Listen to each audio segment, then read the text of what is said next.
ராணி, ராணி, நான் அழைப்பது கேட்கவில்லையா? என்ன செய்து கொண்டிருக்கிறாய்? அரசே, நான் மிகவும் முக்கியமான வேலையில் இருப்பதால் தங்களுடைய வருகையை கவனிக்கவில்லை. அப்படி என்ன முக்கியமான வேலை? ஆன்லைன் ஷாப்பிங் செய்து கொண்டிருக்கிறேன். மன்னா, இதோ பாருங்கள், எவ்வளவு அழகான பட்டு புடவைகளும் நகைகளும். என்ன, உன்னிடமில்லாத பட்டு புடவைகளும் நகைகளுமா? போங்கள் மன்னா, அதெல்லாம் ஓல்டு மாடல்.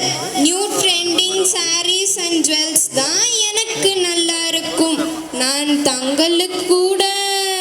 போதும் போதும், இந்த ஆன்லைன் ஷாப்பிங்கை எல்லாம் உன்னுடன் நிறுத்திக்கொள். எனக்கு எதுவும் வேண்டாம். பகலெல்லாம் செல்போனை பயன்படுத்திவிட்டு இரவானால் தலைவலி, கண்ணெரிச்சல் என்று பிதற்றுவது. நீங்கள் மட்டும் என்ன, இரவெல்லாம் செல்போனில் கேம் ஆடிவிட்டு பகலில் அரண்மனைக்கு லேட்டாக போகிறீர்கள். என்னை மட்டும் குற்றம் சொல்வது?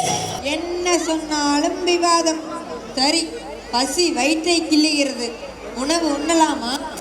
நான் இதை முடித்துக் கொண்டு வருகிறேன். தாங்கள் சென்று உணவருந்துங்கள். நாட்டை ஆளும் மன்னனுக்கு வீட்டில் நல்ல மரியாதை. எல்லாம் என் தலை விதி. அரசவைக்கு வேறு நேரமாகிவிட்டது.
என்ன என்ன இது?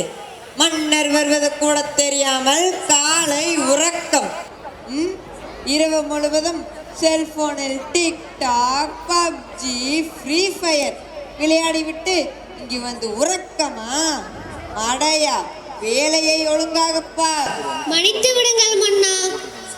மன்னா, இது எப்படி தங்களுக்கு தெரியும்? நானும் அதே விளையாட்டு தான் விளையாடுகிறேன். மங்குனி அமைச்சரே, உன்னை இப்படியே விட்டால் சரியாகாது. நான் உன்னிடம் ஒரு விடுகதை கேட்பேன். விடுகதையா? அதற்கு சரியான பதில் கூறினால்தான் இம்மாதம் உனக்கு சம்பளம். மன்னா, இல்லை என்றால் உன்னை வேலையை விட்டே தூக்கிவிட வேண்டியதான். மன்னா, என்ன? இதோ விடுகதை. குட்டை பையனுக்கு சட்டை போட்டால் நெட்டை பையன் கட்டையால் அடிப்பான். அவன் யார்? புரியவில்லை மன்னா. இதோ மீண்டும் கூறுகிறேன். குட்டை பையனுக்கு சட்டை போட்டால் நெட்டை பையன் கட்டையால் அடிப்பான். அவன் யார்?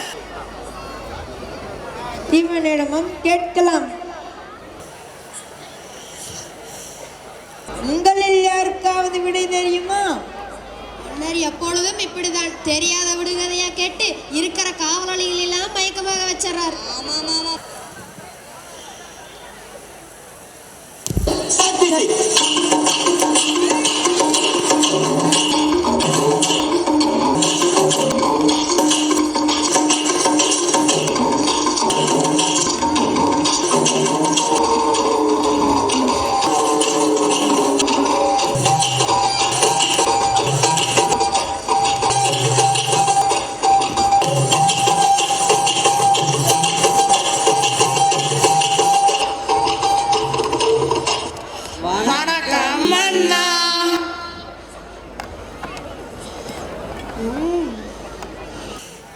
ராதகா, என்ன செய்ய பார்க்கிறாய்? தூசு மன்னா, தூசு. என்னது ஜூஸா? ஜூஸ் இல்ல மன்னா, தூசு. மன்னருக்கு எப்பொழுதும் சாப்பாட்டு நினைவுதான். ஆமாம் ஆமாம். தூசா? அமருங்கள் அமருங்கள்.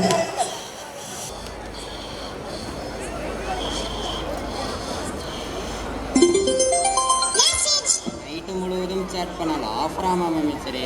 ஆமாம் அமைச்சரே, என்னுடைய செல்போனிலும் அதுதான் வந்துள்ளது. இது நல்லா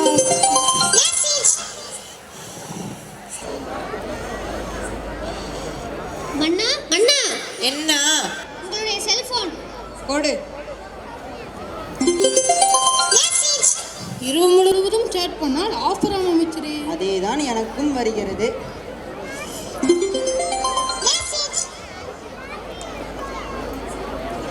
என்னுடைய செல்போனிலும் அப்படித்தான் வருகிறது. சரி, நாட்டு பிரச்சனைக்கு வாருங்கள். அமைச்சர்களே, இன்று என்ன விவாதம்? வணக்கம் மன்னா. நம் நாட்டில் பல பிரச்சனைகள் தலை விரித்து ஆடுகின்றன. தலை விரித்து ஆடினால் என்ன? இழுத்து கட்டிவிட வேண்டியதுதானே. அப்படி என்ன பிரச்சனைகள்? வணக்கம் அண்ணா. முதலாவது கொசு தொல்லை. வணக்கம் அண்ணா. அடுத்தது தண்ணீர் பிரச்சனை. வணக்கம் அண்ணா. அடுத்தது விவசாயம், பெண்கள் மீதான வன்கொடுமைகள், இப்படி பல பிரச்சனைகள் மன்னா. என்ன, என் பொற்கால ஆட்சியில் இவ்வளோ பிரச்சனைகளா? இதுவரை என் காதுகளுக்கு எட்டவில்லையே. கேட்டா மட்டும் அப்படியே பிரச்சனை சரி பண்ணிடுவாரு. ஆமாம் ஆமாம். அமைச்சர்களே, முதலாவது கொசு தொல்லையை ஒழிக்க கூறுங்கள் உங்கள் கருத்தை.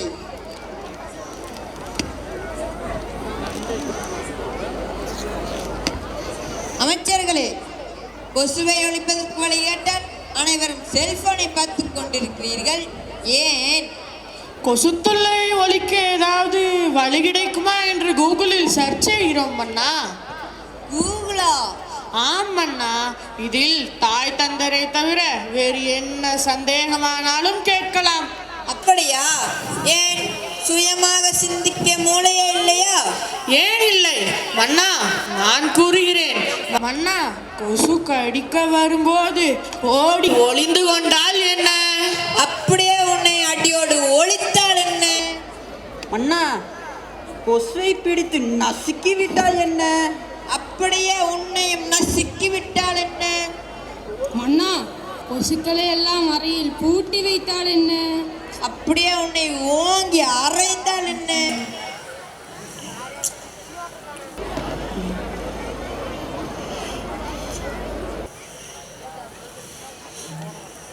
அமைச்சரே, தங்கள் கருத்து என்னவோ? இவர்களுக்கு ஒருவருக்கும் சிந்திக்கவே தெரியாது மன்னா. நான் கூறுகிறேன் ஆலோசனையை. சொல். கொசுக்களுக்கெல்லாம் பாஸ்போர்ட் எடுத்து வெளிநாட்டுக்கு அனுப்பினார் என்ன?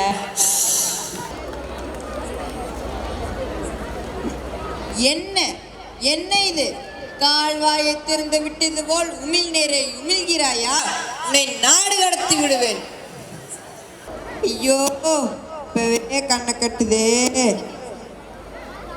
மன்னா மன்னா, என்ன? எனக்கு ஒரு சிறந்த ஆலோசனை. சொல். நம்மை கடிக்க வரும் கொசை நாம் கடித்தால் என்ன? நீயே நல்ல ஆலோசனை. அருகே வா. ஐயோ மன்னா, அப்படியே உன்னையும் கடத்தி விட்டால் என்ன? மன்னித்து விடுங்கள் மன்னா. அமைச்சர்களே, கொசுவை ஒழிப்பதற்கு வழி கேட்டால் அனைவரும் என் அரச பதவிக்கு உழை வைக்க பார்க்கிறீர்களா? இதற்கு சரியானவர் அவர்தான். யார் அங்கே? யாரடா அங்கே? அழைத்து வாருங்கள் தெனாலிராமனை. தெனாலிராமன் வரும் வரை ஒரு குட்டி தூக்கம் போடலாம். காவலாளிகள் தூங்கக்கூடாதென்று அவர்களுக்கு விடுகதை கேட்டு மயக்கமடைய செய்தார். இப்பொழுது இவருக்கு யார் விடுகதை கேட்பது?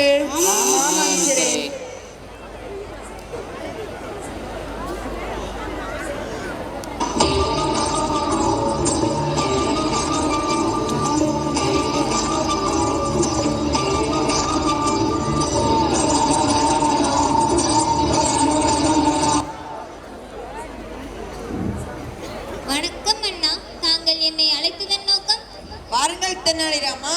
நம் நாட்டில் கொசு தொல்லை மிக அதிகமாக உள்ளது. அதை ஒழிக்க கூறுங்கள் உங்கள் கருத்தை. ரொம்பதான் யோசிக்கிறாரு, சொல்லிடுவாரா? பார்ப்போம் பார்ப்போம்.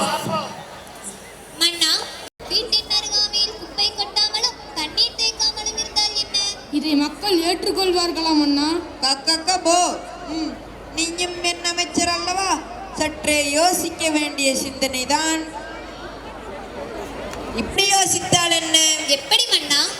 வீட்டின் சுற்றுப்புறத்தை தூய்மையாக வைத்துக் கொள்பவர்களுக்கு அன்லிமிட்டெட் டேட்டாவுடன் 5G மொபைல் பரிசாக வழங்கப்படும் என்று அறிவிக்கலாமா? உங்கள் விருப்பப்படியே செய்யுங்கள் மன்னா. ஓஹோ, அருமை அருமை. அமைச்சர்களே, என் கட்டளையை உடனே நிறைவேற்றுங்கள். அப்படியே ஆகட்டும் மன்னா.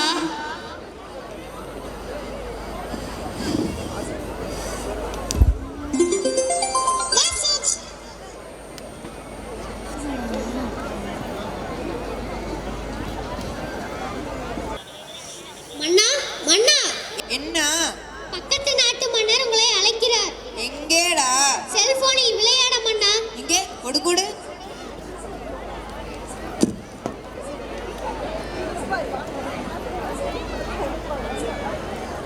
மன்னா, நான் விடைபெறுகிறேன். நன்றி மன்னா. மன்னரின் அந்தப்புறம் மட்டுமல்ல, அரண்மனையே செல்போனுக்கு அடிமையாக உள்ளது. இதை தவிர்க்க ஒரு வழி செய்தே ஆக வேண்டும். அமைச்சர்களே, மன்னா, எதிர்நாட்டு மன்னர் போர் தொடுத்துள்ளார். ஏன் மன்னா? ஃப்ரீ ஃபயரில்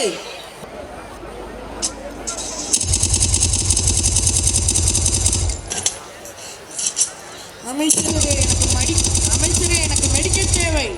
அமைச்சரே, எனக்கு MP40 கொடுங்கள். தருகிறேன் தருகிறேன்.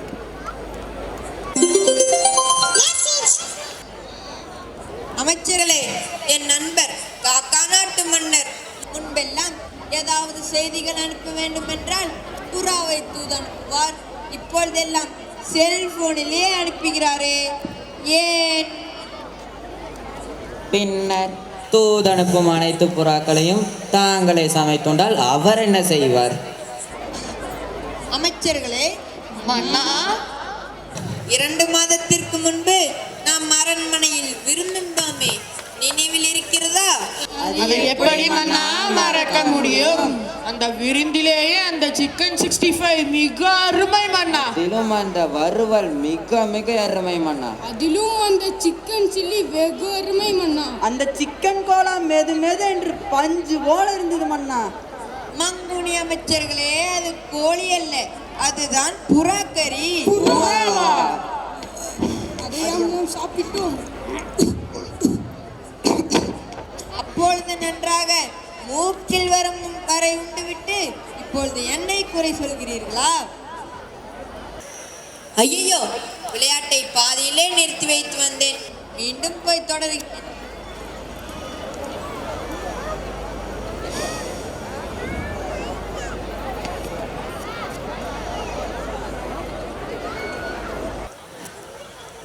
வணக்கம் மன்னா. வணக்கம் மன்னா. வணக்கம் மன்னா. என்னடா ராகம் பாடுகிறாய்? வந்ததின் நோக்கம் என்ன? தங்களை காண டுபாக்கூர் கம்பெனியின் உரிமையாளர் வந்துள்ளார். என் நண்பரா? வரச்சொல் வரச்சொல். அப்படியே ஆட்டும் மன்னா. வாருங்கள் வாருங்கள் வாருங்கள் நண்பரே, நீங்கள் நலமா? Yes, I am fine. என்னமோ சொல்றாருன்னு தெரியுது, என்ன சொல்றாருன்னு தெரியல. நம் நாட்டில் தங்களுடைய கம்பெனி வியாபாரம் எல்லாம் எப்படி போகிறது? It's super. ஏதாவது சாப்பிடுகிறீர்களா? எதுவும் வேண்டாம் தாங்கள் வந்ததின் நோக்கம் என்ன? மன்னா, எங்களது துபாக்கூர் கம்பெனி அப்கமிங் கேம்ஸ் உங்கள் நாட்டில் அறிமுகப்படுத்த பர்மிஷன் வேணும். நீங்கள் எதை வேண்டுமானாலும் வைத்துக் கொள்ளலாம், ஆனால் காசு, பணம், துட்டு, மணி மணி. புரிகிறது மன்னா, புரிகிறது. உங்களுக்கு தேவையான கமிஷன் சரியாக வந்துவிடும். அதுதான் என் நண்பருக்கு அழகு. Thank you. If the king and peoples are full, my life become cool. என்னமோ சொல்றாரு, ஆனா என்ன சொல்றாரு?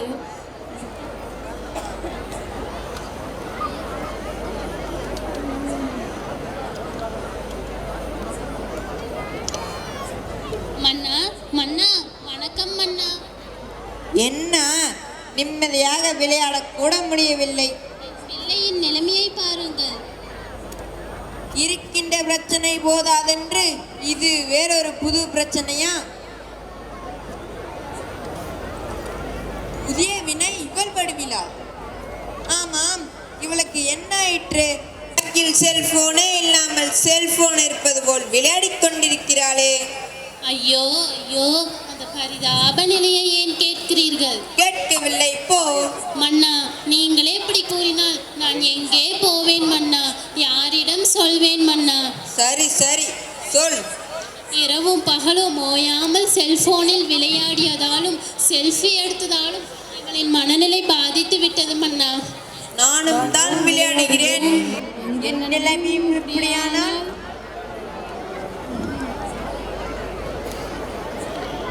குழந்தாய், குழந்தாய், குழந்தாய், உன் பெயர் என்ன? கூகுளா?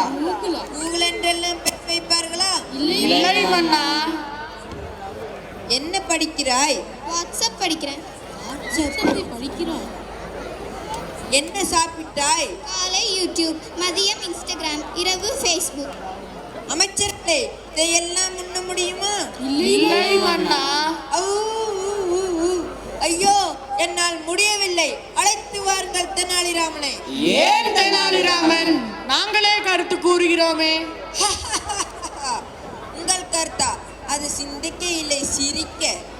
அப்படி என்ன தெனாலிராமனுக்கு பெரிய புலமை? என்ன என்ன மன்னரையே எதிர்த்து கேள்வி கேட்கிறாயா? ஏன் நமக்குள் வாதம்? தெனாலிராமனிடம் சில கேள்விகள் கேட்போம். அதற்கு சரியான பதில் கூறினால் அவரே அறிவில் சிறந்தவர் என்று ஏற்றுக்கொள்வீர்களா? அப்படியே ஆகட்டும் மன்னா. யாரங்கே?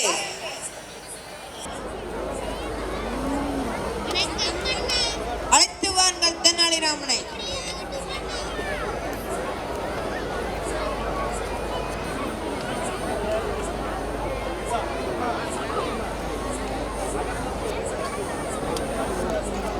வந்துட்டாரையா, வந்துட்டாரு. வணக்கம் அண்ணா, தாங்கள் என்னை மீண்டும் அழைத்ததன் நோக்கம்? வாருங்கள் தெனாலிராமா, உங்களின் புலமையை நிரூபிக்க நான் உங்களிடம் சில கேள்விகள் கேட்பேன். அதற்கு சரியான பதில் கூறினால் நீங்களே அறிவில் சிறந்தவர் என்று அறிவிக்கப்படும். ஏன் தெனாலிராமா சிரிக்கிறாய்? ஒன்றுமில்லை மன்னா. அமைச்சர்களே, கேள்வியை நீங்கள் கேட்கிறீர்களா அல்லது நானே கேட்கட்டுமா? தாங்களே கேளுங்கள் மன்னா.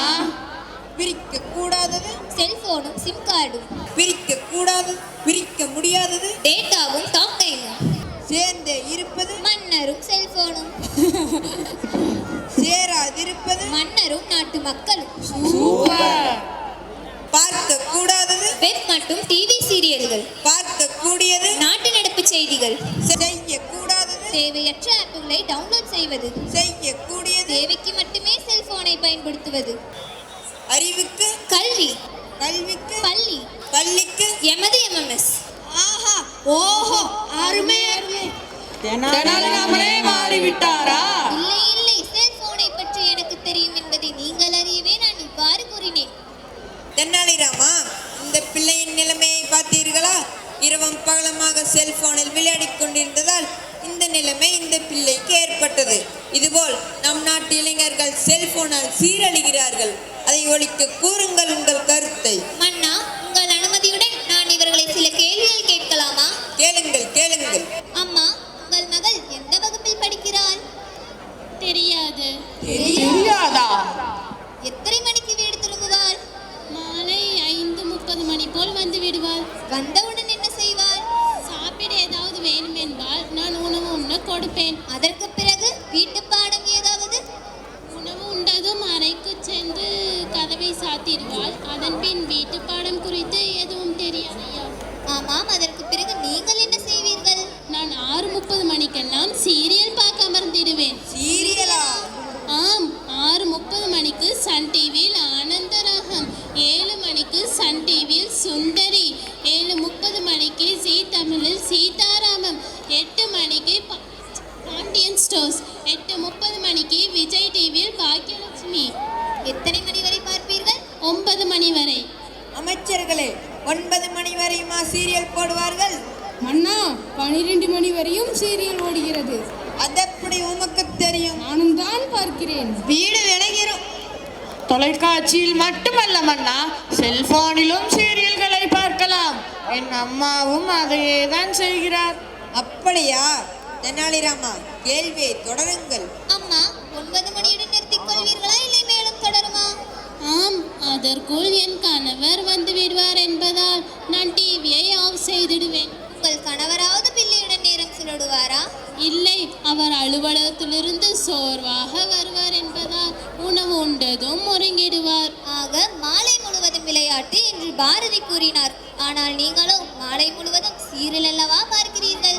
பெற்ற பிள்ளை எந்த வகுப்பில் படிக்கிறார் என்று கூட தெரியாத நீங்கள் எந்தெந்த சேனலில் எந்தெந்த சீரியல் ஒளிபரப்பாகிறது என்பதை சரியாக கூறுகிறீர்களே. அண்ணா, நீங்கள் வீட்டிற்கு ஒரு மொபைல் என ஆன்லைன் வகுப்பிற்காக கொண்டு வந்த திட்டத்தின் விளைவை பார்த்தீர்களா? நான் நல்லது என நினைத்து கொண்டு வந்த திட்டம் ஏமனாக மாறும் என்று நான் நினைக்கவில்லை. இல்லை இல்லை, செல்போன் கொண்டு வந்தது உங்கள் தவறல்ல.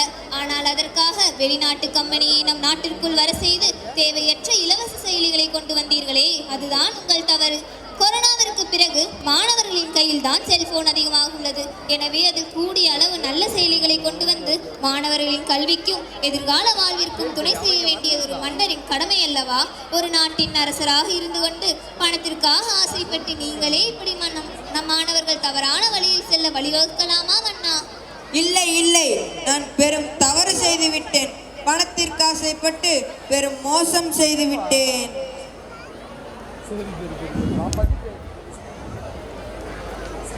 வணக்கம் அண்ணா. வணக்கம் அண்ணா. என்ன? தங்களை காண மீண்டும் டுபாக்கூர் கம்பெனியின் உரிமையாளர் வந்துள்ளார். வரச்சொல் வரச்சொல். அப்படியே ஆட்டும் அண்ணா.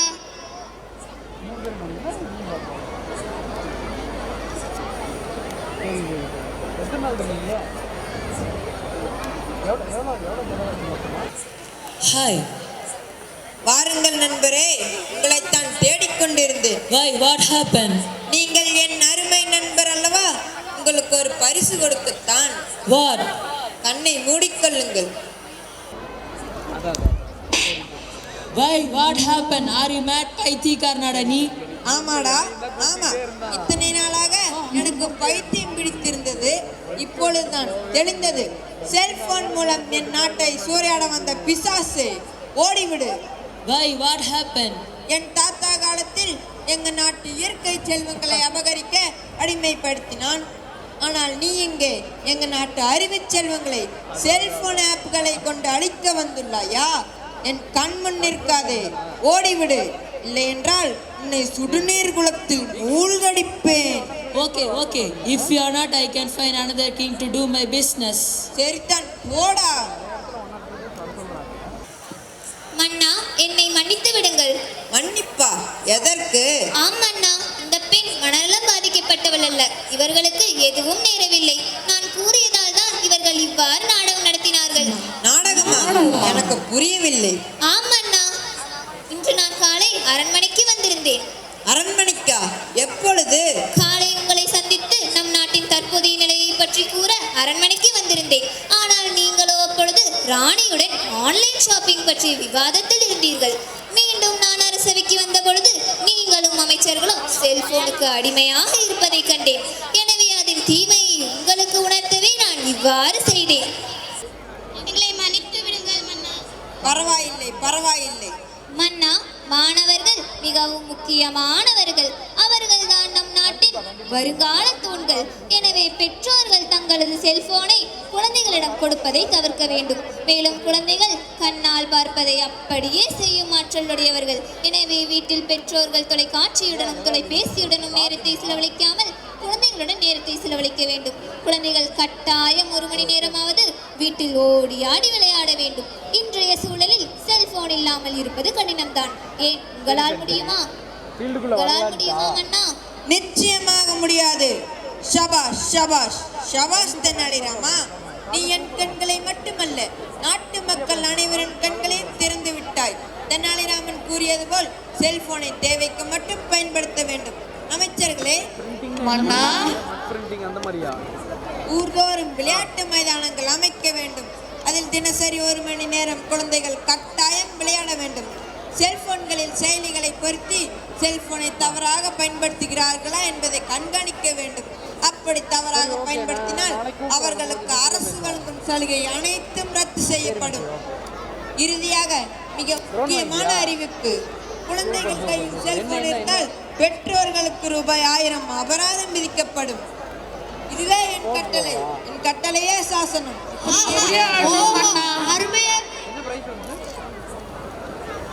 மன்னா, அதோ பாருங்கள் அந்த குழந்தையின் கையில் செல்போன். மன்னா, குடும்பமே செல்போன் பயன்படுத்துகிறது. அனைவரும் அபராதம் செலுத்துங்கள். யாருகிட்ட? இத்துடன் அவை கலைகிறது.